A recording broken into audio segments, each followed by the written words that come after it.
Yesu ashimwe bene data ndabasuhuje.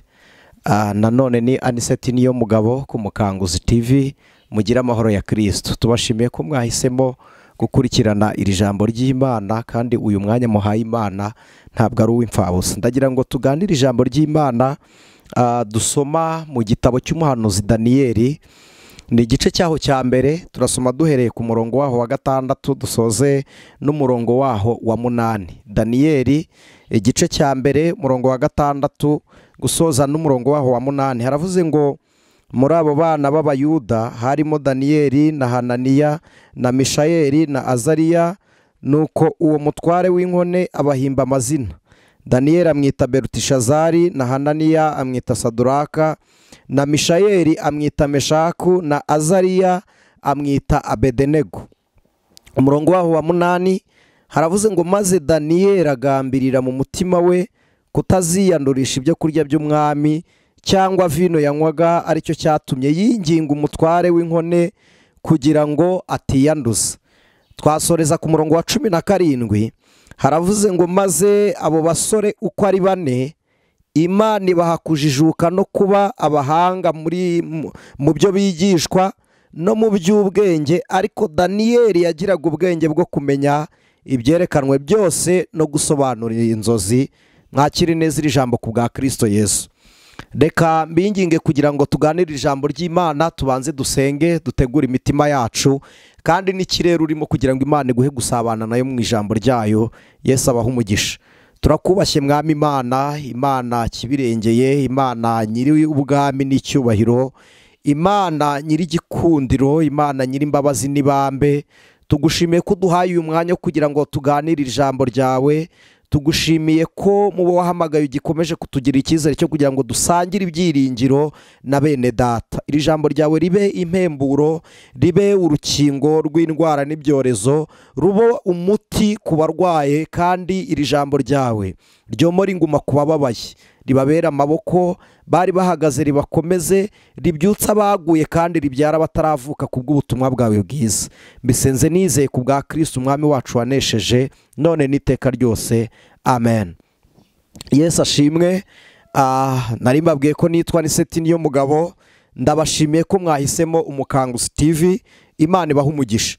Dusomye igitabo cya Daniyeli, arimo abasore dusomye ku murongo wa 17. Bibiliya iravuze ngo abo basore uko ari 4 Imana ibaha ubwenge, ibaha no kumenya ibyo bigishwa, ngo ariko Daniyeli we, iri jambo ndarikunda, ariko biba bivuze ko agize isumbwe, ngo ariko Daniyeli we Imana imuha kumenya ubwenge bwo gusobanura ibihishwe no kumenya gusobanura inzozi.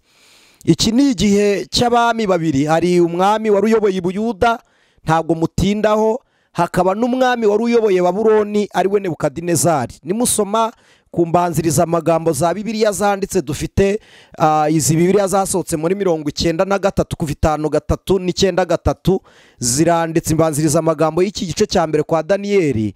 Bibiliya iravuga ngo, cyangwa se umutwe w'ijambo haravuga ngo Imana igirira neza, Imana ishimwe. Nkunda uyu mutwe w'ijambo, uburyo Imana yahamirije ba Daniyeli muri iki gice cyaho cya mbere. Ku murongo w'iki gice cya mbere cya Daniyeli aha dusomye, ariko mu gice cyaho cya mbere ku murongo waho wa mbere hagaragaza umwaka n'igihe igihugu cya Isiraheli muri Yerusalemu haterwaga. Kuko uyu mwanya umutwe uravuga ngo Imana iha umugisha Daniyeli na bagenzi be. Rero ndagira ngo nkwatureho umugisha w'Imana nk'uko Imana yawutanze. Umuririmbyi yaravuze ngo nk'uko wafashaga ba sogokuruza kera, natwe abari kudufasha none, noneho uhereye none ukageza iteka ryose. Bibiliya iravuga ngo Imana ntiragahinduka. Noneho ijambo ryayo riravuga ngo uko narindi kera n'uyu munsi niko ndi. Kandi ikintu kinangaje gitumye soma uyu mutwe w'ijambo, aba bantu Imana igiriye neza bari muri Babuloni.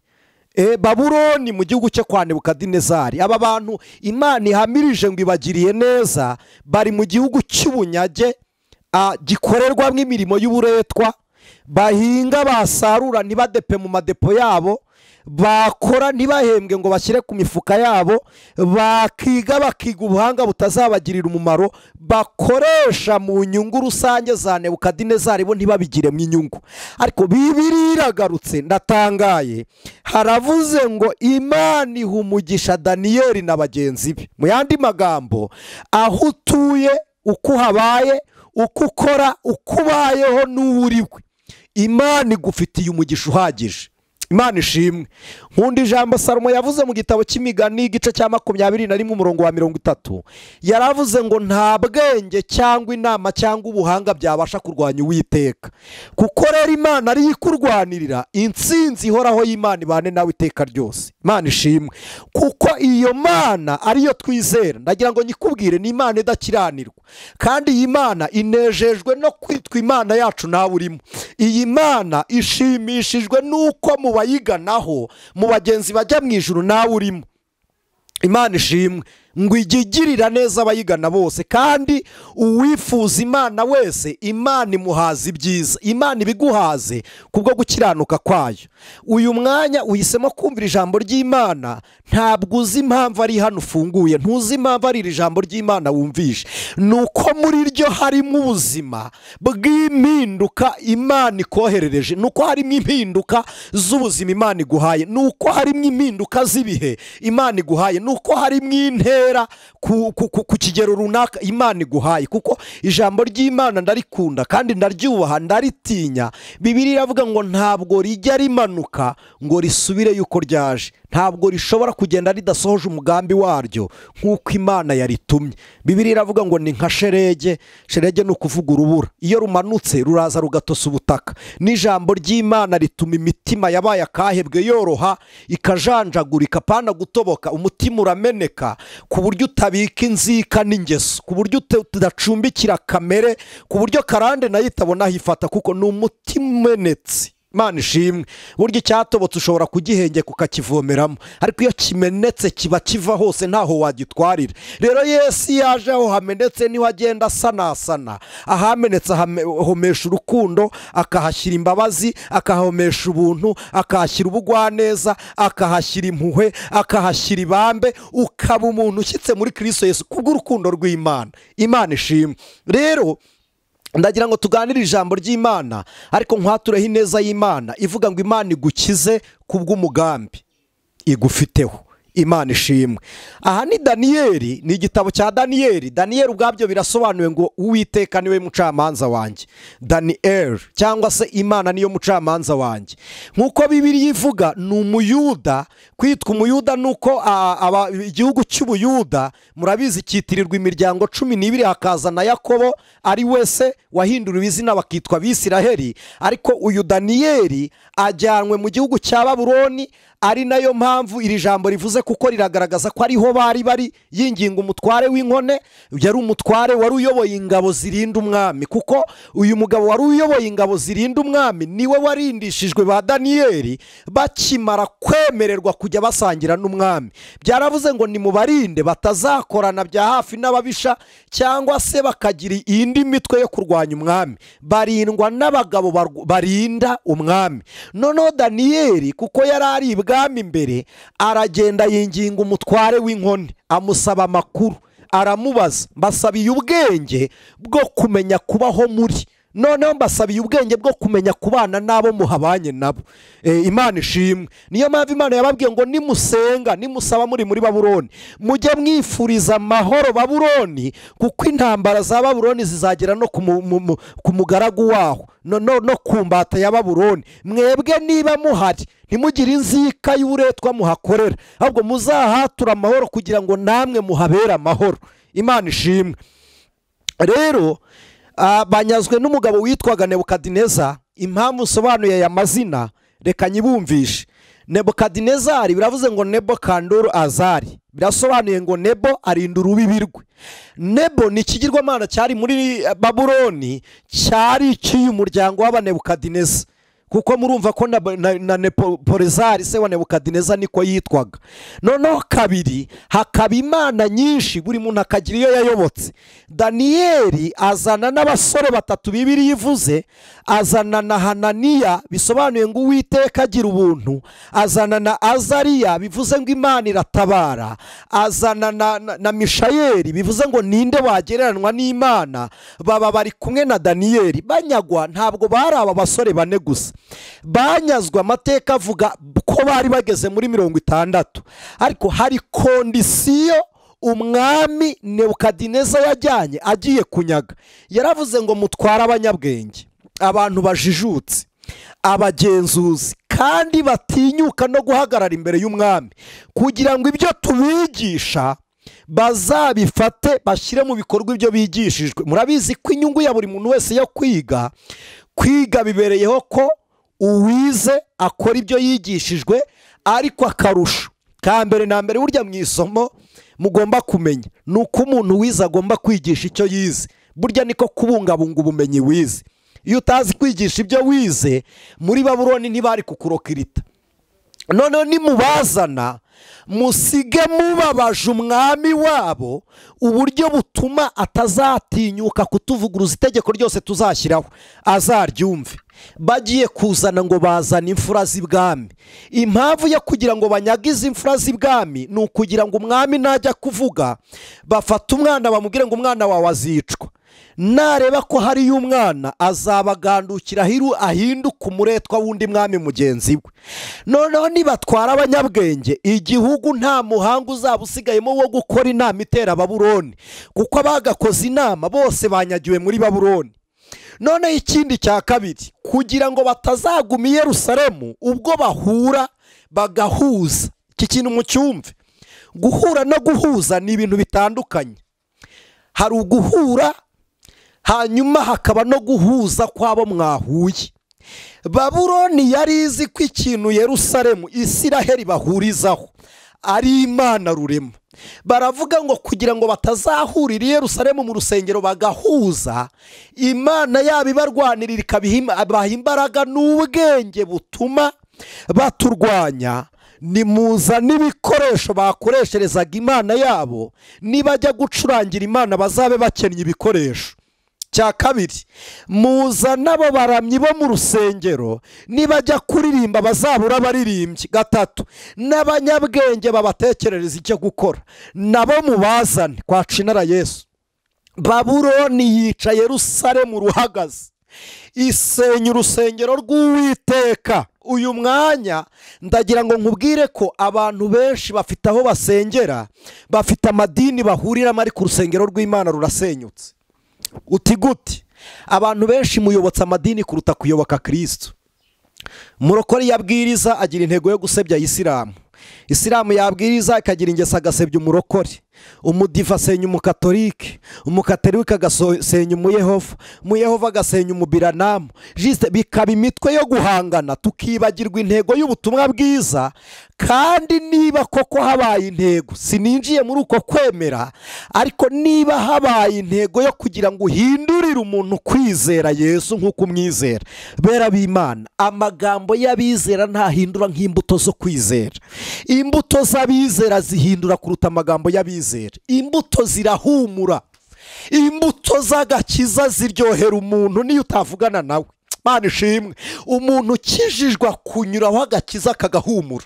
Mu mirimo ye muri ofisi yarimo, aguha serivisi agakiza kagaguhumurira. Iyo agutwaye mu modokari, yewe niyo mwaba mugendanye mu ndege, agakiza karahumura bera b'Imana, gatera impinduka, kagira woderi nziza. Imana ishimwe, bera b'Imana, mbifurije guhinduza agakiza kuruta disipurine z'idini cyangwa doctrine, imico. Baravuga ngo Yerusalemu ntimubemerere ko basigarana urusengero. Banyaga aba basore, hagendamwe aba bane dusomye. Imana igukize kubw'umugambi wayo. Kabiri, kubw'umugambi wawe Imana yeze imirimo yawe. Imana ishimwe. Aba basore bane hajemo Hananiya, Mishayeli, Azariya na Daniyeli. Nkunda bava mu Buyuda, bagiye muri Babuloni. Babuloni biravuze ngo ni irembo ry'Imana nyinshi. Isirayeli biravuze ngo ni ubwoko bw'Imana. Yerusalemu biravuze ngo ni umurwa w'Imana. Siyoni niho Imana yicara, biravuze ngo aho Imana yicaye. None baranyazwe bakuweyo, bajyanywe muri Babuloni, irembo ry'Imana nyinshi. Basize Imana yabo, bagiye mu gihugu kitabamwe urusengero, kitarimo umutambyi, kitarimo Imana, kitari ikisezerano, kitarimo ubwoko bwejejwe. Nabo guhimbaza bagiyeyo batanezerewe, kandi Imana irashaka indirimbo z'umunezero. Bakigenda Daniyeli aravuga ngo ubwo tunyazwe, tuvuye muri Yerusalemu, ariko ntituve mu Mana yacu, kandi gukize kubw'umugambi. Nubwo badukuye Yerusalemu, ariko tugume mu Mana twizere. Poni maya sika edrayi, Imana iguhe gutura muri yo. Uhombe ugume muri Yesu. Niba uhombye ubucuruzi, gumana Yesu, azakugarurira igishoro. Niba ubuze ishuri, gumana Kristo. Niba umugabo agiye, fata Yesu. Niba umugore akunaniye, fata Yesu. Wihomba byose. Niba ubukwe bupfuye, gumana Kristo. Ubukwe bw'umwana w'intama burakomeje. Bera b'Imana, wihombera rimwe byose. Ubukwe burapfa, ariko ndagira ngo mbabwire, impanda ya Mesi izavuga. Bera b'Imana, nshuti y'umusara, igishoro kirashira, ariko umwuka wera ntajya ashira. Daniyeli aravuga ngo nubwo tuvuye muri Yerusalemu, ariko tugumana Imana. Tugiye mu gihugu Imana itabamo, ariko twe tukijyanywemo, tugiye dutuwemo n'Imana. Ariko Imana ishimwe. Nkunda amagambo Yesu yavuze, yaravuze ngo nimumenye ukuri niko kuzaba batura. Aravuga ngo nimuguma muri njye, amagambo yanjye akaba muri mwe, musabe icyo mushaka cyose. Imana yari muri ba Daniyeli indani, ntabwo yari iri mu rusengero. Uwampa ubushobozi tukimura Imana mu nsengero musengeramo, tukayishyira mu mitima y'abasengera muri izo nsengero. Waduha ubushobozi tukimura Imana mu misozi isengerwaho, Imana tukayishyira mu mitima y'abasengera kuri iyo misozi. Abantu benshi batunze Imana yo ku karubanda, ntibafite Imana yo muri bo. Naho abantu batari, kwera imbuto birabananira. Aho abantu babazi batari, kugira ngo bahamye ko bakijijwe birabananira. Ubu nawe mu kazi ukoreramo, wabona agakiza baragatwikiriye. Daniyeli yaravuze ngo ikirango cya mbere cy'umuyuda ni ukwerekana Imana. Ikirango cya mbere cy'umwisiraheli ni ukugaragaza Imana. Ikirango cya mbere cy'umukristo ni imbuto z'agakiza. Aravuga ngo nubwo tugiye mwa kino gihugu, nibyo nta rusengero ruriyo, nibyo nta mutambyi uhari, nibyo nta baramyi bahari, ariko Imana ibana n'abayuda iracyari muri twebwe. Aravuga ngo nimuhindukize ibikoresho, inanga batwaye bazivana iwacu, mwe kuzirebesha aho tunyagiwe, batagira ngo twishimiye kuhaba, n'Imana itabona ko dukunze kujyayo. Nimuzirebesha iyo tuva, bisobanurira Imana ko nubwo tunyazwe twari dukunze kuguma iwacu i Yerusalemu. Bera b'Imana, mugire umutima uguma mu gakiza. N'igihe murenganye, mwongere musubize amaso inyuma murebe Yesu. N'igihe mutewe n'ibyago, muririmbyi yarabivuze, iravuze ngo nuterwa n'ibyago, jya utumbira Yesu. Imana ishimwe. N'igihe urira, menya ko Kristo yakubabarijwe. Mu mubabaro wawe kuramo ishimwe.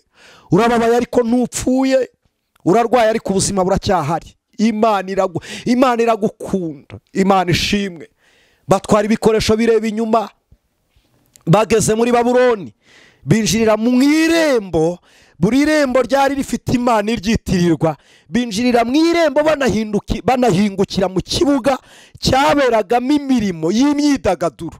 Iri rembo ryari rishinzwe imyiyereko, yari irembo ry'Imana y'imyiyereko. Noneho Babuloni binjiyemo yapfushije umugabo witwa Nebopolezari. Baravuga ngo ntitubabajwe n'umwami watanze, kuko dufite inshumbusho iturutse muri Yerusalemu. Mwari muzi ko Satani atajya ababazwa n'abo tumunyaze bakiriye agakiza, mu gihe hari abo yagushije n'ubundi bavuye mu gakiza batwaye.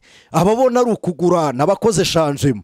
Rero mwebwe kugira ngo Babuloni babare, Daniyeli arahindukira abwira aba bahungu, arababwira ngo nitwinjira Babuloni iravuza impundu, irakoma amashyi. Aravuga ngo ntimutangazwe nuko bari bunezerwe bapfushije. Aravuga ngo mu gihe Babuloni iri bunezerwe, mwebwe murire n'agahinda ka Yerusalemu. Aravuga ngo kandi Babuloni nirira, muzishime kuko n'umunezero wa Yerusalemu. Bakomye amashyi. Daniyeli arahindukira abwira abandi bahungu, arababwira ngo isi bwibakomeye amashyi, nimubabare icyubahiro cya Yerusalemu kibavuyeho. Abahungu bararira, barabashinyagurira nihute, barababwira ngo dukunde indirimbo z'iwanyu Yerusalemu.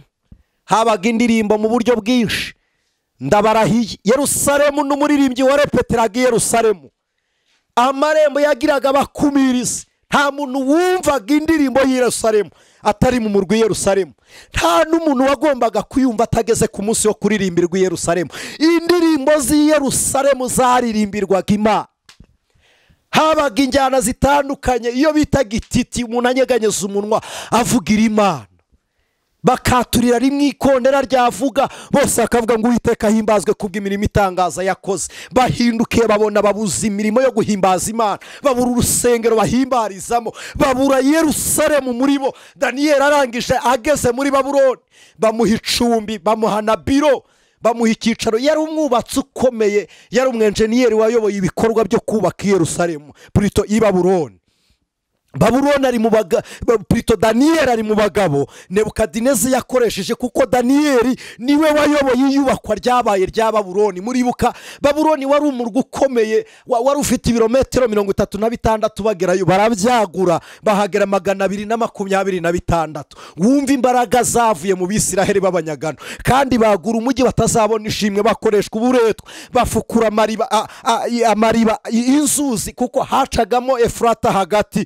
Iriba rya uruzi rwa Efurata rwacaga muri Babuloni hagati. Bayobora imiyoboro igera ahingamiya zari ziri zigashoka zitavunitse, abahungu bo bicwa n'inyota. Bageze ku mugezi bamanika inanga, baravuga ngo yewe Yerusalemu we, nitukwibagirwa ukuboko kwacu kw'indyo kuzibagirwe gukora. Yerusalemu we, nitukwibagirwa ururimi ruzafatana n'igisenge cy'akanwa, urugobwe no kuvuga bizatunanire. Barahindukira bareba Babuloni, baravuga ngo yewe Babuloni we, hahirwa umuntu uzakwitura ibihwanye n'ibyo wakoze. Ngo hahirwa umuntu uzafata uruhinja, umwana wawe muto w'uruhinja, ngo akamuhuza n'urutare. Urutare nubwo babivuze, bavuze ari amagambo y'umubabaro, ariko arasobanura ubuhanuzi. Uruhinja rwa Babuloni ni umuto wo muri bo, urutare ni Kristo, kumuhuza no kumwinjiza mu isezerano. Ariko bo babyatuye bazi ko ari ugukubita. Nkunda Imana igirira imbabazi n'abatayubaha, nabikabavubira imvura. Imana ishimwe. Daniyeli bamuhaye biro, bayimuha hejuru y'ingoro y'ikigirwamana cyitwaga Bari Maraduki, yari ifite nivo 7. Daniyeli bamuha muri nivo ya 3. Munsi muri nivo ya mbere barahabagiraga, niho inyama z'ibwami baryaga, niho zabagirwaga. Nivo ya 2 habagamo ikigirwamana bitaga Bari Maraduki, n'imana bita Aku cyangwa Ashite cyangwa Ashitaroti cyangwa Iste, ifite amazina menshi, ari nayo bitiriye aba bahungu sintinda muri ayo mateka. Hanyuma bamuha biro hejuru y'iyo mana, munsi ye hari abatambyi. Aravuga ngo ubwo munsi bahabagira inyama, ubwo bahamenera amaraso y'inka, ubwo baba bamuritse ibitamo kuri ya mana iri hejuru muri nivo ya 2. Ubwo muri nivo ya 2 hari abatambyi, nkaba ndi muri nivo ya 3. Aravuga ngo nanjye ndakingura amadirishya areba Yerusalemu. Ariko mana, ubwo abatambyi b'ibigirwamana bari hano, nanjye Daniyeli ndakorera Uwiteka. Nagushimiye Imana ko wampamagaye, shimiye Imana ko yaguhinduye umukristo. Ubwo bamwe bari gukiranirwa, mureke duhige dukorera Imana. Ubwo bamwe baguye, nimureke tubwire Imana dushikamize, dushikame. Mana yarabivuze, umwanditsi wa Zaburi yaravuze ngo iyi ntambwe z'umuntu zikomejwe n'Uwiteka. Mana yari iri mu ijuru, Imana igukomereza intambwe, uburyo butuma Imana ikwemeza hagati mu batakwemera. Daniyeli akreatinga uburyo igicaniro cy'Imana. Babuloni Imana itigeze imenyekana, Daniyeli agiye Imana iramenyekana. Mu yandi magambo, Imana ntiragahomba ko bavuye muri Yerusalemu, kuko muri Babuloni itavugwaga, muri Babuloni itarizwe. Hari y'abagabo bayizi bazayimenyekanisha. Si ngombwa ahuri aho ngahuri. Mfite umugabo w'inshuti yanjye witwa Yusufu, ari muri Oman. Ndagusuhuje, Yesu aguha umugisha. Twaramubatije ubwashize, twamubatirije muri Isiraheli. Pastor Daniel muri Isiraheli, nawe ndagusuhuje, Imana iguha umugisha. Ndabizi dukunda kubana na Pastor Dona uri muri Egypt, nawe Imana iguha umugisha. Ba Philippe bari muri Ethiopia, Imana ibaha umugisha. Nibutse uyu mugabo uri muri Oman, twari dufite amahugurwa yivuga butumwa. we yari yatwaye umuntu ari kumusemurira, ntabwo yari azi iby'agakiza, n'ibyo twari turimo n'ibyamurebaga. Ariko umunsi tuvuga Yesu yumva imbaraga z'amaraso ya Kristo, arangije aravuga ngo ese birashoboka ko nanjye mwansengera cyangwa bigira undi munsi? Aravuga ngo bibaye undi munsi numva nabanyererwa. Imana iguha umugisha, ndagukunda. Aravuga ngo niba ari undi munsi nakererwa. Aravuga ngo igihe nemereyemo Yesu nicyo nshaka kumuvugamo. Tone bone sakiedra peri hosaini mondara ezoni kotaya binifo edra isikanoa peri amonda saini moria. Aravuga ngo igihe mwemereye nicyo nshaka kumvugira. Pastor, Imana iguha umugisha kandi ukoreye Imana papa. Asante, ubarikiwe kabisa. Nkunda Imana naramubwiye ntabwo Imana, ntabwo igihombo Imana ifite muri wo mani kuva igufiteyo, kuva uhari birahagije. Urubuto rumwe rw'ikigori rutuma kera kikagira impeke nyinshi. Usubiye gutera wasaruye urubuto rumwe watera ibigori byinshi, umusaruro ugenda wiyongera. Inzira y'agakiza Imana ishaka ahure ni wowe. Kuba ukorana n'abadakijijwe ntacyo bitwaye, wowe kuba ukijijwe bisobanuye ko Imana igufitemo igishoro. Imana ishimwe. Daniyeli wageze muri Babuloni, mu bakarudaya, mu bacunyi, mu bapfumu, mu bashitsi, mu barozi, mu bakonikoni, Daniyeli wagezeyo. Imana ntimufiteho umutima uhagaze, kuko izi kugambirira ko mu mutima wa Daniyeli. Azariya bagiyeyo, izi umugambi wo mu mutima we. Mishayeli uriyo, Imana izi umugambi wo mu mutima we. Abedenego uhari, ariko Mana yari iri mu ijuru. Uyu Hananiya, kuba bazahindurirwa amazina, Imana iracyafite izina ry'ukuri. Ndagira ngo nkubwire amazina abantu bahimbwa. Uwanditse ibyahishuriye Yohana 2:17 yaravuze, niko Yesu yabwiye Yohana, yaramubwiye ngo bambwirire ngo unesha nzamuha kurya kuri mano yahishwe, ngo muhe n'ibuye ryera ryanditsweho izina rishya ritazwi n'umuntu wese keretse umuntu urihabwa. Dufite izina rishya. Daniyeli akigera muri biro aravuga ngo kuva muri Babuloni Babuloni yari yubatse uyu munsi ni mu majyaruguru y'umurwa mukuru wa Iraq ahitwa Baghdad, mu majyaruguru ya Baghdad. Kuvayo ujya Yerusalemu aho bari bavuye i Buyuda hari ibirometero 1500. Daniyeli aravuga ngo nubwo Imana ibonekera mu rusengero, yibuka isengesho Salomo yaturiye ku rusengero, aravuga ngo nuzasenga yerekeye amaboko n'umutima we werekeye ku rusengero rwera, Imana izamuha ihumure. Daniyeli yumva nubwo ari muri Babuloni afata Imana yari muri Yerusalemu ayijyana kilometero kimwe, ibirometero 100 kura y'Imana, ibirometero 300 kura y'Imana, ibirometero 500 y'igihumbi. Imana arayimura, arayiyegereza, yiyumvamo, ayizana muri Babuloni. Aravuga ngo uri kumwe natwe. Ariko Mana, mukuri Imana kure muyiyegereza irahari.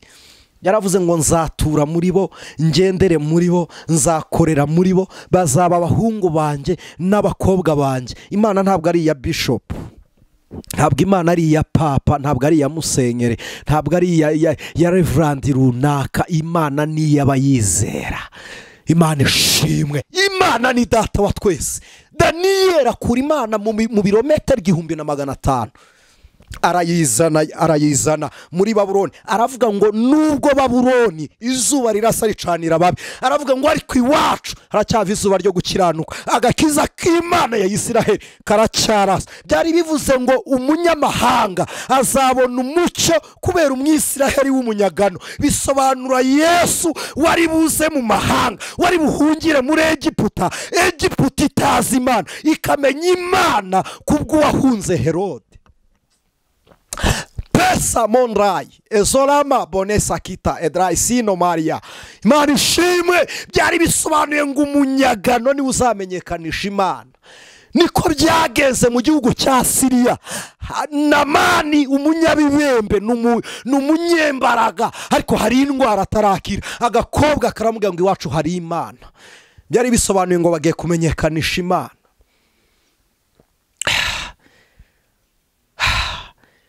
Imana ishimwe. Imana ishimwe. Imana ishimwe. Imana ishimwe. Imana ishimwe. Daniyeli arasenga, Imana iramwihishurira, iramubwira ngo Daniyeli we, nzabana nawe. Aho dusomye nerekana ku musozo ngasenga, iravuga ngo abo bahungu Imana iragenda ibaha ubwenge.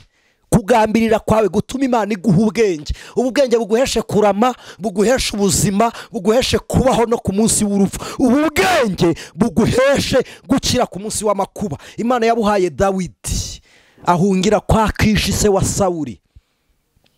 Ahageze ubwenge butuma acira inkonda, bamurebye babona ni ikigoryi, baravuga ngo nimukireke. Aragenda aravuga ngo Uwiteka we, kuguhungiraho bigira umumaro, ariko Mana yari iri mu ijuru, Imana iguha ubwenge bwayo. Daniyeli aragenda ari muri iyi nzu, ategeka kujya asenga 3 ku munsi. Imana ishimwe. Agira igicaniro cya bene wabo ba Azariya, aragenda arabavuganira. Umwami abaha kuyobora intara, abagira ba guverineri, ba guverineri b'intara. Baravuga uti mwami, nubwo duhawe intera, Imana ishimwe, nubwo tugeze mu ntera, ntabwo yaduteranya n'Imana. Iby'Imana yaduhaye ntabwo byaduteranya nayo.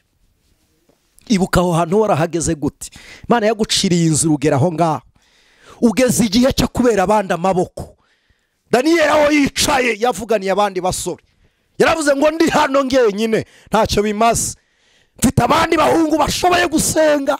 Ubwo bahari nibinjire muri guverinema, nibasaba bahari bazajya basenga. Inama y'ubutegetsi bw'igihugu yateranye, nibasenga tuyinjiremo turi imiriro. Impande nye bazayobora ubwazo tuzaba tumaze kuzikaba, kandi igihe umukuru yadutumiye ntituzaba turi umwe, tuzaba turi 5. Anezezwa no kwaguka kwa benshi, abera abandi umugisha. Daniyeli aragenda arakomera. Bahamagara abahungu mu kirori, baravuga ngo nimuturirimbire. Bahamagara irindi tsinda ry'abaramyi, baravuga ngo nimuturirimbire indirimbo z'i Yerusalemu. Abahungu barebanaho, bibuka ko na repetisiyo nta muntu ukuriye kuyitega amatwi ataje mu gihe cyo kuramya no guhimbaza Imana. Yerusalemu bajyagaho mu bihe 3: Pentekote, Pasika n'iminsi mikuru bayita suka. Mu gihe burayo suka ni igihe bizihizaga gutaha urusengero rwa Yerusalemu. Twebwe twizihiza kwambika undi mubiri mushya, ni igihe cyo kumanuka ku mwuka wera. Pentekote bazunguzaga imiba, bakabwira Imana ngo watuhaye umwero w'imyaka, ni wowe utuvubira imvura, bagashimira Imana. Nibwo twe twuzuye umwuka wera. Pasika ni igihe urupfu rwabanyuzeho, twebwe n'igihe rwaje twari dupfuye, Yesu aduha ubuzima tubaho. Aba bagabo baravuga ngo dukumbuye iwacu Yerusalemu, twaririmbira gute indirimbo z'Imana yacu? Iyo niyo mpamvu yonyine indirimbo ya Mose izaririmbwa mu ijuru, niyo mpamvu tutayizi, nuko turi mu isi. Niyo mpamvu yonyine tutarahishurirwa indirimbo ya Yesu, nuko turi mu isi. Niyo mpamvu indirimbo y'Imana tutarayimenya. Niyo mpamvu yonyine ubwiza bw'Imana butarahishurwa. N'abakerubi bayikubita imbere ntibarabona ukwisa, babonye ukwisa ntibazakumbura itorero, kuko ubwiza bw'Imana niko itorero rizaba risa nayo. Kuko Bibiliya ivuga iki? Ijambo ry'Imana riravuga ngo ikibyarwa n'Imana cyose kinesha ibyiza, kandi ikibyarwa n'umwuka wera ni umwuka, kuko Imana ari umwuka, n'abayisenga bakwiriye kwisengera mu mwuka no mu kuri. Niwe Yohana yabwiye Abaefeso, yarabwiye ngo uko tuzasa ni kurahishurwa, ariko icyo tuzi neza nuko Yesu niyerekanwa tuzahindurwa tugasa nawe. Umunsi wo guhishurwa kwe, umunsi Imana iziyerekana, umunsi Imana izaririmba, nibwo natwe tuzahindurwa tugasa n'Imana. Uko usa none bye kuguteranya n'Imana. Roberi ya soya ni mondaya, esikano mandra isiye ni mora. Aho niho tuzaba igihumbi turamye umukiza, niho tuzaririmbira Imana ishimwe. Boni monda ya sone dry peyo sign moria, Imana ishimwe. Ni umuririmbyi w'108 yaravuze ngo nintumirwa ngiye gupfa, nzagira ibyishimo bitavugwa. Ibyo byiringiro byonyine nibyo bituma umuntu atinyuka urupfu, nibyo bituma umuntu anesha isi, nibyo bituma umuntu anesha icyaha. Benimoria ngo zayini mondraye, Imana ishimwe. Nibyo bituma ubaho isi itabishaka tukabaho. Iyo turebye tubona mu rupfu rwa Yesu, twayireba tukabona yarapfuye, kuko isi yaciriweho iteka. Paulo yaravuze ngo iyo turi wacu mu mubiri tuba turi kure y'Imana, aravuga ngo iyo turi muri iyi ngando tuba tuniha si nk'abashaka kuyikurwamo gusa ahubwo nuko dushaka indi ngando tuzambikwa. Aravuga ngo nibwo igipfa kizamirwa n'ikidapfa. Abwira abakorinto yaravuga ngo nibwo tuzabaza urupfu ngo noneho urubori rwawe ruri. Imana ishimwe. Babuloni wari umurwa mwiza kuruta uwo wicayemo, wari umujyi mwiza kuruta uwo wicayemo. Daniyeli yari afite intebe iruta iyo yawe. Ni umugabo wariye ingoma nyinshi ziruta izo wariye kandi azirya ari umukiranutsi. Aba ku ngoma y'ababi arakiranuka. Gukora akazi kabi ugakizwa, gukorana n'abajura ugakizwa, kubana n'abatakebwa ukaba umukristo.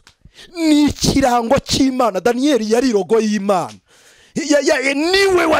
Niwe wari kataloge y'Imana mu Bisiraheli mu gihe cya Babuloni.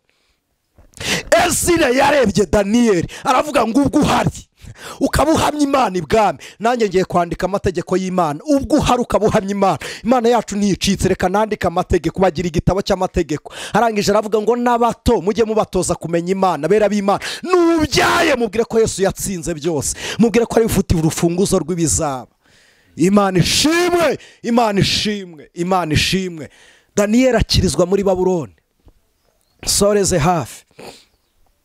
Babuloni wari umujyi ibihugu 127 byayoborwaga na Babuloni. Yari ifite irembo, ku manywa ryabaga ikiraro, nijoro bagahina ikiraro kikaza kikaba irembo. Yari ifite umusozi wubatse hagati muri Babuloni, wubakishijwe na Nebukadineza kubera umugore we. Umugore yaramubwiye ngo nkumbuye gutaha iwacu, kuko yari yaramunyaze mu Buhinde. Nebukadineza aravuga ngo nagenda ntazagaruka. Aramubwira ngo ukumbuye kureba yonde muhamagare. Umugore kugira ngo ananize umugabo aramubwira ngo nkumbuye imisozi. Kugira ngo amunanize gusajye yaramubwira ngo nkumbuye kureba imisozi y'iwacu. Nebukadineza ategeka ko imisozi yo mu Buhinde bayifotora bakayubaka muri Babuloni. Bayubaka muri Babuloni, nicyo cyatumye ahagarara arebye Babuloni n'amatara. Aravuga ngo dore Babuloni niyubakiye n'amaboko yanjye. Imana irebye uburyo ba Daniyeli aribo bavunitse. Reba itafari rya metero 3 ryubatse Babuloni ryabumbwaga n'Abisiraheli. Daniyeli ari uyoboye muri Babuloni. Ba Azariya, ba Hananiya bahimbwa amazina. Daniyeli abirebye babahimbye amazina. Ibikorwa bakoze biri kwitirirwa umwami. Aravuga ngo bahu mureke tugambirire.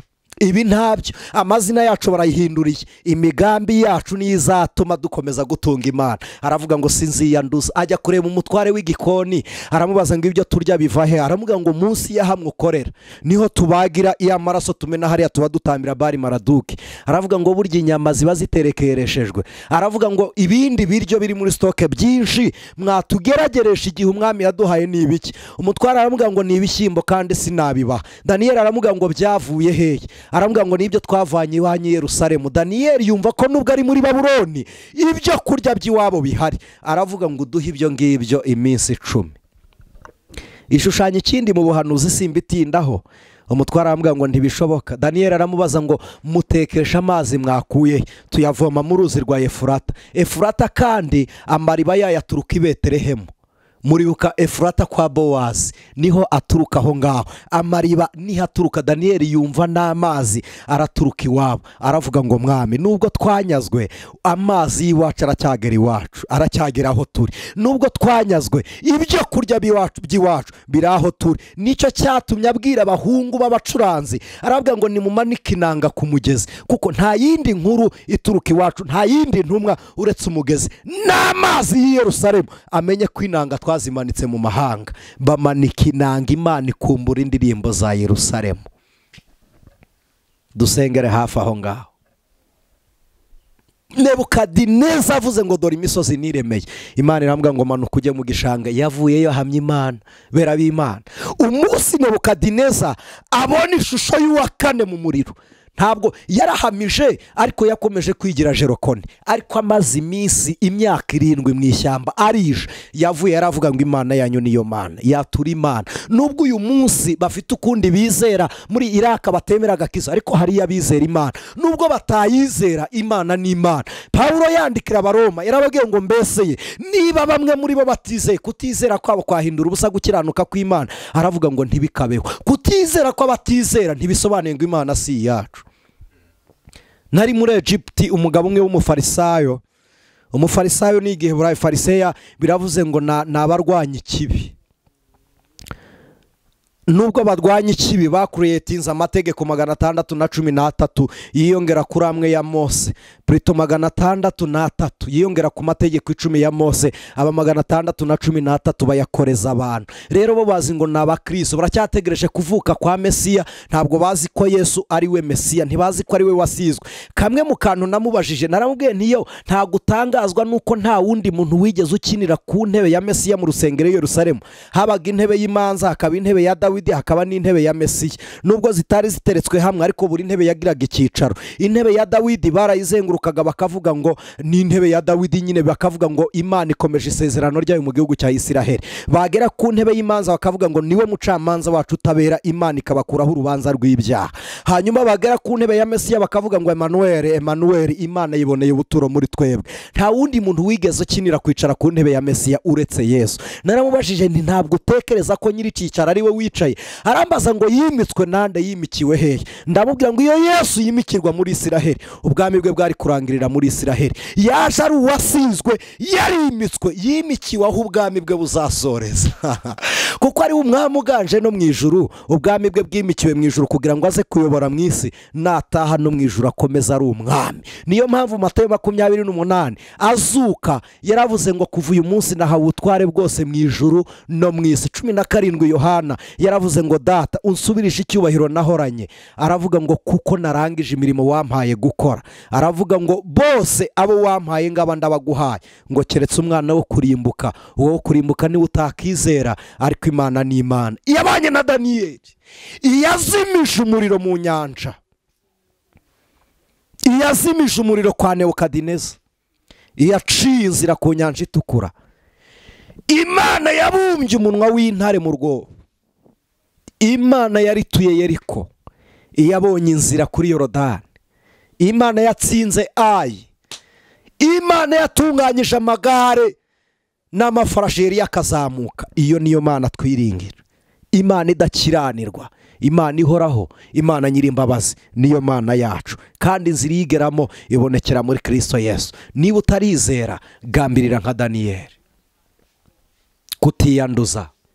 Bwira Imana ngo mbabarira ubwandu bwose. Bwira Imana ngo ndakwemeye. Waba waracogojwe n'ibintu wanyuzemo, ariko Imana ntirakagira isoni zo kwitwa Imana yawe.